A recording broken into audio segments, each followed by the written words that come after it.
In the 1990s, Paramount Parks was in its early years. Their chain of 5 parks was doing fantastic and growing at an unprecedented rate compared to their previous owner. However, one of their parks, which could be the one with the most potential, lacked a ride to headline the entire park. Mounting competition from Six Flags Magic Mountain, Knott's Berry Farm, and the purchase of Marine World Africa USA by Premier Parks forced the hand of Paramount executives to try and build something that could top almost anything else the competition had in store. Enter the Speed Coaster, also known as the Elevator Lift Morgan Hyper. It was to be an incredible attraction to headline the new burgeoning era of the park Paramount was blazing the trail for.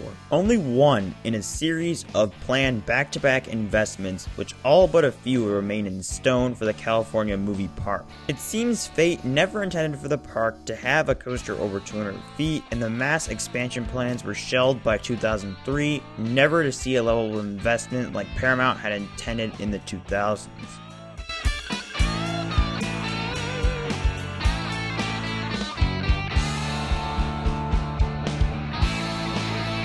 What is up, guys? Welcome back to the second episode of the Canceled Coaster series. The topic of today's video will be California's Great America's Elevator Lift Morgan Hyper Coaster. This is by far one of the most fascinating canceled coaster projects ever, with its storied history of a series of different planning changes that all ended up being for nothing.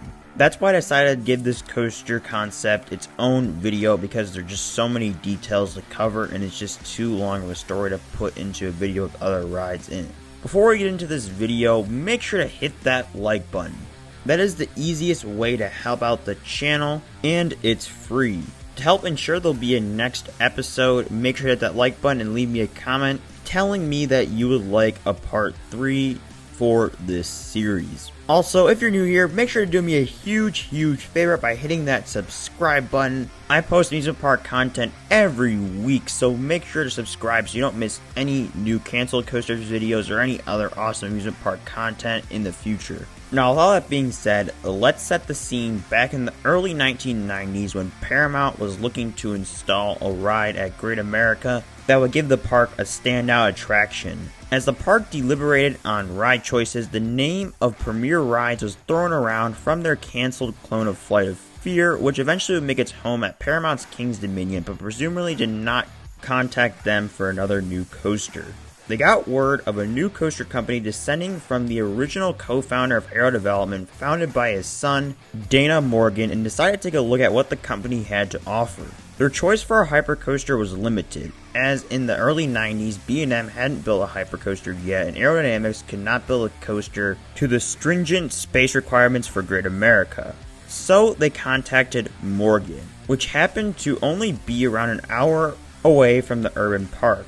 They accepted the contract, and work begun on the most ambitious coaster ever planned for any Paramount park up to that point. When the park looked for a theme for the new coaster, they came up with some very intriguing ideas. The ride was first themed to an interesting concept of an earthquake hitting a carnival, and the carnival building a new coaster to attract people to the park again after the earthquake.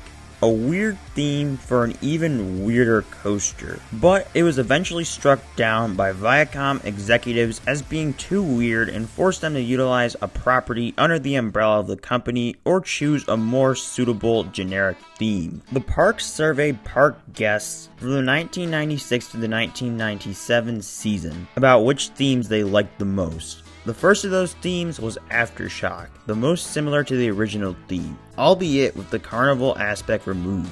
It was simply themed to an earthquake destroying a city with a major amount of pipes and wrecked buildings as theming.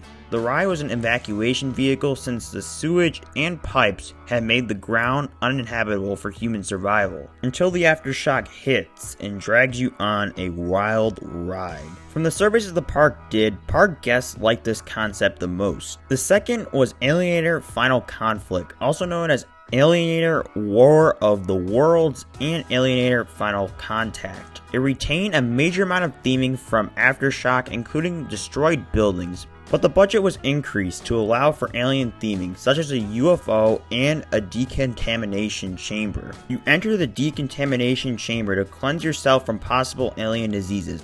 until you realize it was the aliens doing it all along as they send you up in their experimental testing vehicle. Park guests liked this the second most. The third theme was the Brady Bunch Groovy Train, a ride loosely themed to the Brady Bunch. There wasn't really too much to say here, as this would have been the first out of the two budget options. This was highly disliked by park guests. The fourth was Coaster Nervosa, loosely themed to the TV show Frasier. There isn't too much known on this one, and there was no voting data, so presumably it was scrapped very early into the concept. The fifth was Turbulence, themed to a plane crash / hijacked plane, which would have been the absolute worst theme of all time given what would happen only 3 years after the intended opening. The sixth theme, and the one we know the least about, is the ballistic Beavis and Butthead Do Great America concept. No information is known about this theme except for the possible logos. The ride went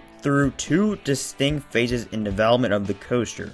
Phase 1 / Phase 1995 through 1996, most associated with Speed Coaster 1.0, which contained the original layout which ran parallel to Grizzly and Demon, with the carnival theme being the most associated with this. It is also the phase we know the most about down to the exact theming elements. Phase 1 was denied permission to be built by Santa Clara due to it being too far outside the current park perimeter and due to possible noise complaints. From the planning details that we have, we really see how elaborately themed this coaster would have been. Some of the more interesting parts of the queue include a full-size hot air balloon, a tunnel of love section, Devil's Canyon, a speed coaster advertisement area, and a funhouse loading station.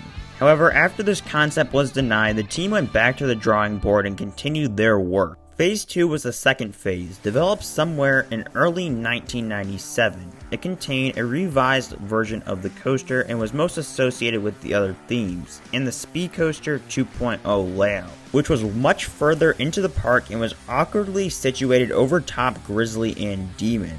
It was a shorter, lessened version of the original ride and did not do too much in the plot given. The conceptual name Speed Coaster was also dropped and mainly replaced by 200-foot steel coaster.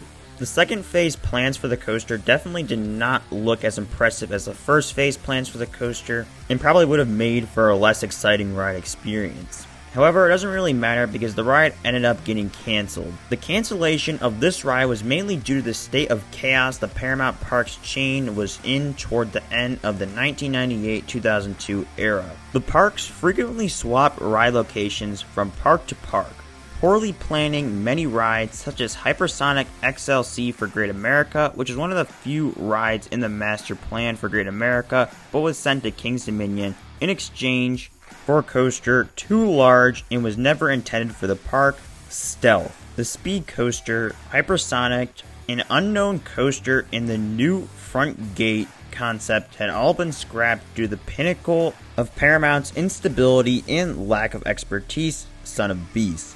The record-breaking wooden coaster had caused a massive pivot in the Paramount business strategy, forever espousing the high-intensity coasters that had gotten them into the situation in the first place, and as a result, the Speed Coaster disappeared into obscurity among the other cancelled Great America coasters, never to be seen again. Speed Coaster had been one of the most ambitious and wild concepts ever thought up by a park during that era. Now that D.H. Morgan Manufacturing is now defunct, we will most definitely never see a plan like this ever again. It's really tough to gauge what the ride experience of this coaster actually would have been like because of the wide variety of different ride experiences that can be provided by Morgan's hypercoasters. Some coasters like Superman El Ultimo Escape and Phantom's Revenge are said to be world-class coasters, but other coasters like Wild Thing and Steel Force are said to be just okay hypercoasters. However, regardless, I could imagine if this coaster was actually built, it would be filled with downtime, being that elevator lift technology was nowhere near where it is today. From the plans that we've seen, the coaster looks to have a fairly simplistic layout because it probably had the intent to be more of a gimmicky coaster than more than anything else, with its impressive stats and elevator lift. But regardless, this is going to be one hell of a coaster. It is definitely a very, very fascinating thought to think how it could have changed the park's future and possibly Paramount's future had this coaster actually been built. That's all I have for you guys today. Make sure to give this video a big thumbs up if you already haven't, and make sure to subscribe to the channel if you already haven't as well. Make sure to tell me down in the comments below what are your thoughts on this coaster concept, and what do you think it would have been like had it actually been built? Would have been good? Would have been okay? Make sure to tell me all those thoughts down in the comments below. Also, if you enjoyed learning about this canceled coaster concept, make sure to tell me down in the comments below so I know to make more of these videos in the future, and let me know if you'd like to see more Paramount-based canceled coasters down in the comments section below. But guys, with all that being said, I'd like to thank you all for watching, and I'll see you all in the next video.